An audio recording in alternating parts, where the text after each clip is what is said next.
The world has just witnessed a moment few believed possible. Donald Trump has done it once again, not with weapons or warships, but with words sharp enough to cut through nations. In one ruthless speech, he publicly humiliated Britain's Prime Minister, Keir Starmer, on live television. And now, the United Kingdom is descending into turmoil. What began as a diplomatic disagreement has erupted into a full-scale political crisis. The question isn't merely what happened, it's what happens next. Because this time, Trump didn't just insult a leader. He struck at the heart of Britain's national pride before a global audience.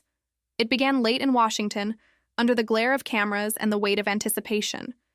The press room fell silent as Donald Trump approached the podium, his expression set like stone. Then in a tone colder than steel, he began, "Keir," he said, "is the weakest prime minister Britain has ever had." Gasps rippled through the room. Journalists glanced at each other in disbelief. Trump wasn't hinting or suggesting, he was waging war with words. The United Kingdom, he continued, has become a nation of excuses, not results. America doesn't need weak friends. Within seconds, social media erupted. The phrase weak friends trended across every platform. In London, the news struck like a thunderclap. Phones rang incessantly inside Downing Street as aides rushed into emergency meetings. While headlines screamed, "Trump humiliates Starmer, alliance in crisis." The Foreign Office demanded clarification from Washington, but none came. Trump's statement was intentional, his silence afterward even more deafening. Across the Atlantic, political analysts called it the breaking point in the so-called special relationship. Starmer, caught mid-interview at a technology summit in Manchester, froze as a reporter read the quote aloud. Cameras captured the moment, the flicker of disbelief, the strained smile, the quiet breath of a man realizing the ground beneath him was collapsing. His aides quickly escorted him out, but the damage was done. Within minutes, opposition leaders were attacking fiercely. "He's lost America," one MP declared live on air. And with it, he's lost Britain's place in the world. Inside the White House, sources said Donald Trump had been seething for weeks.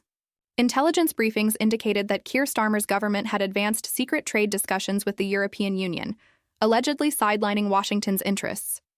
To Trump, that was an act of betrayal, and betrayal demanded retribution. "If they won't stand with us," he reportedly told advisors, "then they can stand alone." The decision to go public, insiders later revealed, was entirely his. He wanted humiliation, not diplomacy. As night settled over London, panic rippled through every level of government. The pound dropped sharply within hours. Major investors pulled back, citing political instability. In Westminster, ministers exchanged tense whispers that soon erupted into shouting. Should Starmer apologize? Should he confront Trump head-on? No one could agree. One senior official described the mood inside Number 10 as a storm without a plan. By morning, the fallout had gone global. Fox News replayed Trump's remarks on an endless loop, calling them a masterclass in strength. British outlets, however, described it as the most humiliating public moment for a UK leader in recent history. Even long-standing allies such as Canada and Australia declined to comment, wary of being dragged into the crossfire. Inside Parliament, the atmosphere turned volatile and charged. Starmer faced a torrent of questions. Why did Trump target you? What happened? But none of his answers seemed to satisfy. His voice faltered as he insisted the alliance remained strong and intact, even as Washington continued to ignore his calls. Then came the second blow. Trump posted on Truth Social. "Britain used to be strong, now it's run by people who bow to Brussels. Very sad." The post went viral instantly, amassing millions of shares. Hashtags like Shark Starmer surrenders and Britain weak again flooded social media. Even some British commentators joined in, mocking the government's silence. Across pubs, offices, and online forums, the conversation was the same.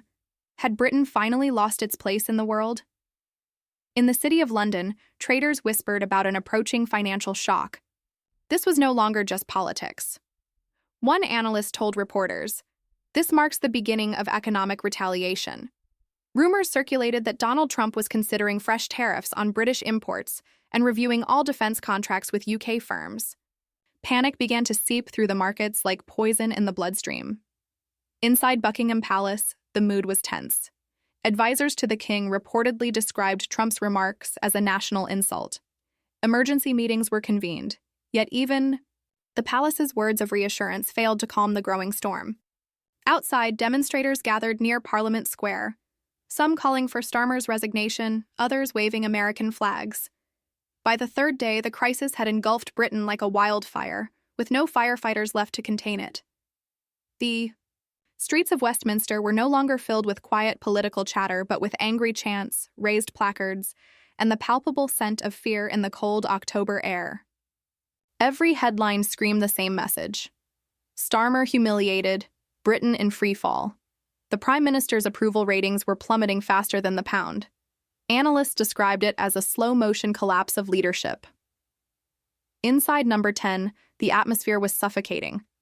Aides whispered in corridors, ministers avoided eye contact, and Starmer himself looked like a man aged by years in a matter of hours.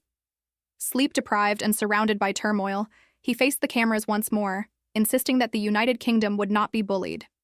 But his voice trembled, and his words rang hollow against the roar of international headlines. Across the Atlantic, Trump was in his element. He took to the stage at a rally in Ohio, smiling as the crowd erupted the moment his teleprompter flashed, UK. "They said we needed Britain," he declared, his voice booming through the arena. "I say we need strength, not weakness." The audience roared, waving flags and chanting, "USA! USA!" with feverish energy. He grinned, pausing for dramatic effect before delivering the line that sent shockwaves across the ocean. "When you elect clowns, you get a circus. Britain's learning that the hard way." Within minutes, the clip flooded social media. British networks replayed it endlessly, each broadcast cutting deeper into the nation's pride. In London, Starmer's government was on life support. Senior cabinet members began leaking stories to the press, attempting to distance themselves from the unfolding disaster. Some privately blamed the Prime Minister for provoking Trump with subtle criticism months earlier. Others murmured that he had ignored warnings from British intelligence about Washington's growing irritation. Parliament had become a battleground. The opposition seized the moment, accusing the government of sleepwalking into humiliation. During a heated session, one enraged MP shouted, "You've turned Britain from a lion into a lapdog." The chamber erupted. Starmer's face tightened, his jaw clenched, but he remained silent. Markets reacted like vultures circling wounded prey. The pound continued its plunge, hitting a 40-year low. Major energy companies froze investments, citing uncertainty in the Anglo-American partnership. Across Europe, leaders sensed opportunity and began quietly courting American investors.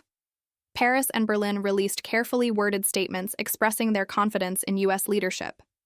It was diplomatic theater, but everyone understood its message. Britain was being left behind. The special relationship had become a special warning. As night fell, Downing Street resembled a bunker. Advisors huddled around glowing screens, drafting responses that were never sent. Each new post from Trump landed like a grenade in the heart of Westminster.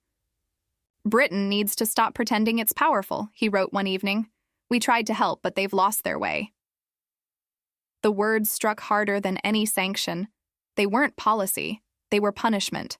Layer by layer, they stripped away Britain's pride, leaving only desperation beneath. Within the intelligence community, anxiety deepened. MI6 officials warned that Washington was restricting access to vital satellite data. Cyber defense units reported suspicious incursions into financial networks, though no one confirmed their origin. Inside the Ministry of Defense, generals muttered grimly, "America's turned the lights off." Meanwhile, journalists uncovered that several planned US-UK joint projects had quietly been placed under review. It was the diplomatic equivalent of suffocation, slow, calculated, and crippling. Then came the leak that set everything ablaze. A confidential Cabinet Office document was published by The Guardian, revealing that senior ministers were considering invoking emergency powers to stabilize the economy, an act not seen since the financial crash. Buried deep within the report was one chilling line: without U.S. cooperation, the UK cannot maintain operational readiness. The public reaction was explosive. Overnight, protests erupted into full-scale riots outside Parliament. Some demonstrators chanted, "Resign now," while others shouted, "No nation kneels." Police clashed with crowds beneath the glare of camera lights as the world watched Britain's democracy unravel live on screen. Trump, meanwhile, added fuel to the fire. In a late-night post, he mocked Starmer directly. He begged for respect. He got reality. That single sentence dominated front pages across the globe. For millions, this was more than political theater. It was history in motion. Even former U.S. diplomats admitted they had never witnessed anything like it. A superpower publicly dismantling its oldest ally. It's psychological warfare, one analyst told CNN.